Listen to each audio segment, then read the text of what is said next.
Hello there. This is our third day in Seoul, Korea. The past 2 days has been full of draining physical activities, so we were super excited for some chill time. So after a good night's sleep, we woke up fully refreshed for our early Korean hanbok photo session. We booked our hanbok rental and photo session via klook.com with That Day Studio. I highly recommend getting their outdoor premium photo shoot. The fabric wasn't stiff and also the design was just more modern. Just keep in mind that they'll do your hair and accessorize your hanbok, but makeup is not included. Also, opt for the early morning sessions. I know it sucks to wake up that early while on vacation, but the morning light will look amazing in your photos. Her pink hair would not be allowed in the palace back in the days. I'm of a different species. They don't even have dye yet back in the days.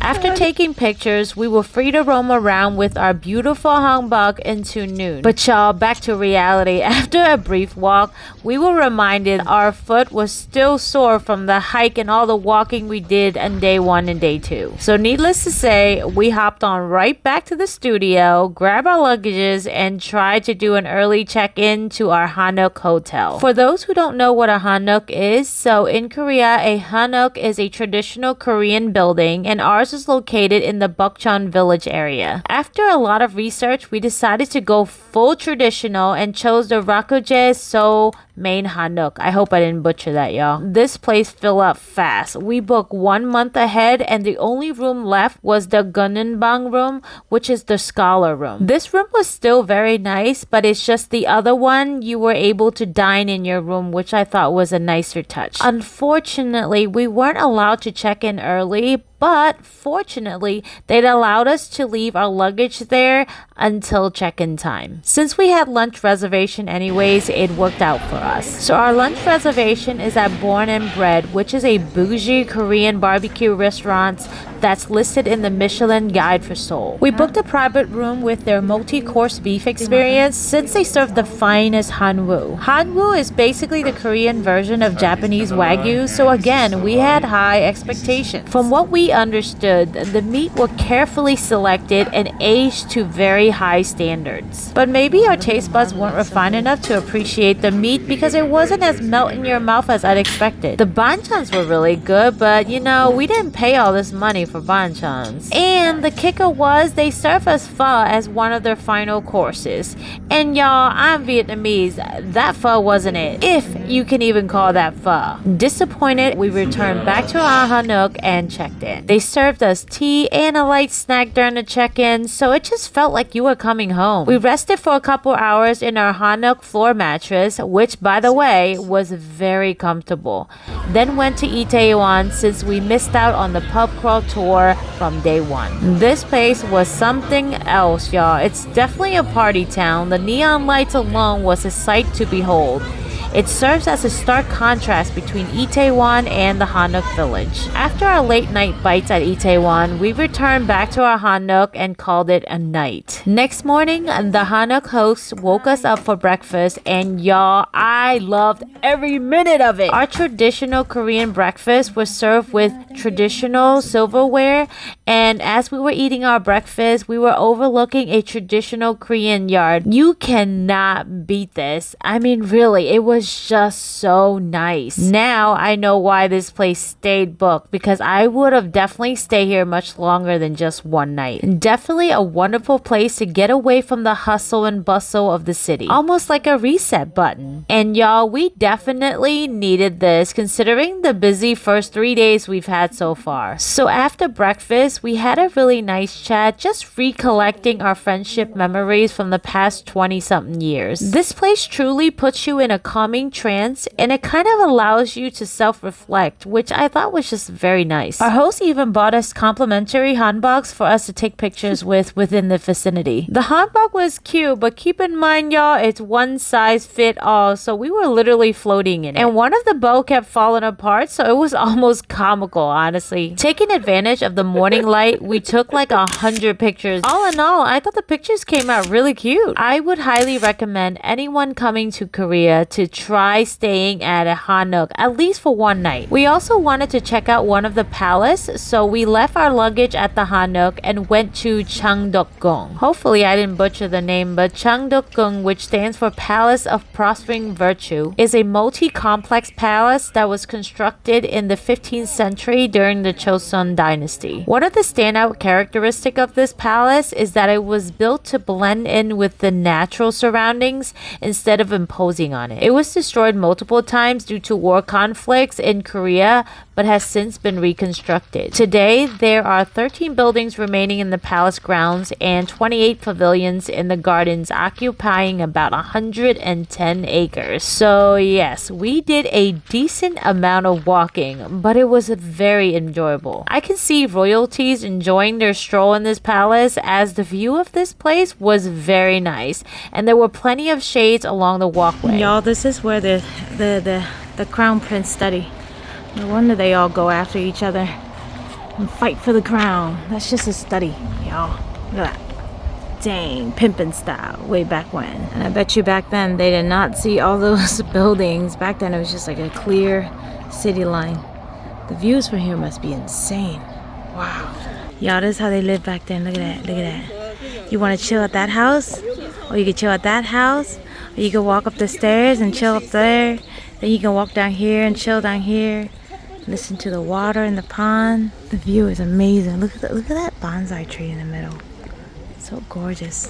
And I know you guys can't feel it, but like right now it's like beaming down with the sun and heat, but like it's so cool and chill in here. As we walked through the garden, we noticed they were setting up some sort of performance and decided to stay for the show. Apparently, from what the person next to me told me, this was a reenactment of what it would look like back in the days if a prince wanted to throw a birthday party for the king. Talk about pressure. One wrong move and off with the noggins. Between their outfits and their hair, everything was over the top. The performance was so beautiful to look at. If you happen to stumble on one of these performances, definitely stay for the show because I feel like it enriched your experience. Next up, we went to the Blue House for a tour, but realizing the Blue House was closed, we went to the Gwangjang market to find the Netflix noodle lady instead. We had to walk around a bit to find her, but she still wore the distinct head wrap and the pink shirt, so that made it easier to find her. Plus, the crowd around her station and the Netflix sign also gave it away. And we went during a mid-afternoon, so the line wasn't bad at all. We waited about 15 minutes before we were seated. We promptly placed our orders and our food came out with the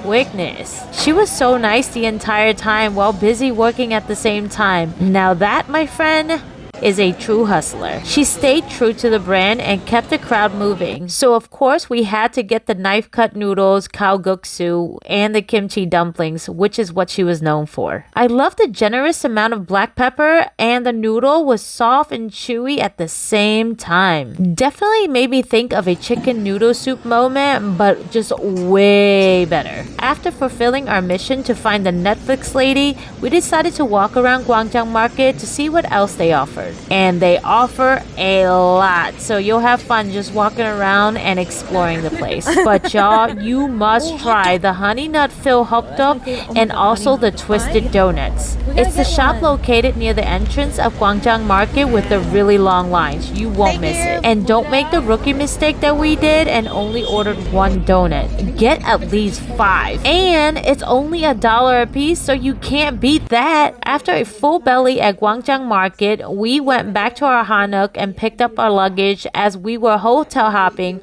on over to Hongdae for the L7 hotel. We were on the 20th something floor, so the view was nice. Although I wouldn't recommend looking down from the window if you have a fear of height, because my legs started to buckle a little bit. Shortly after checking in, we headed out of our hotel, and y'all, right next door is a BT21 line friend store. So you know I had to take my obligatory visit because I gotta keep up with my BTS Army Street creds, you know?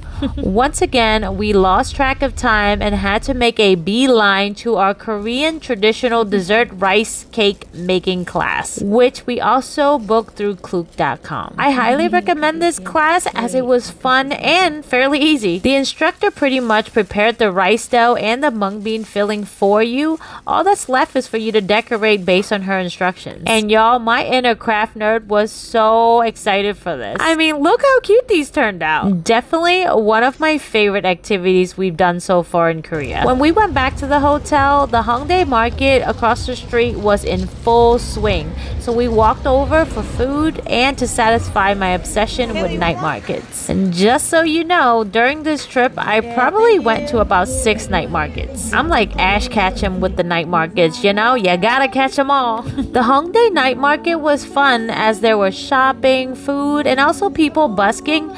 But after about 3 hours of walking, we decided to call it a night and walk right on back to our hotel for some much needed rest. Next day, we again left our luggage at the hotel and decided to give the Blue House another try. But wah wah. Turns out you can't book the tour same day. It has to be made days in advance for security reasons. So we abandoned ship and went right back to our Netflix lady for some more kalguksu. You know it's good when we had to go back to get our fix before leaving Seoul for Busan. But this time, we also tried the spicy noodle and the spicy agar. Both were delicious as well, so don't miss out on them. They were colder dishes with different textures, so it was cooling after the very hot kalguksu. And y'all, I'm really surprised our stomach kept it together because we were out here eating everything and anything. After a full belly, we bid our farewells to Seoul and caught the KTX train to Busan. So be sure to follow and subscribe to see what awaits us on our train to Busan. Hopefully, no zombies.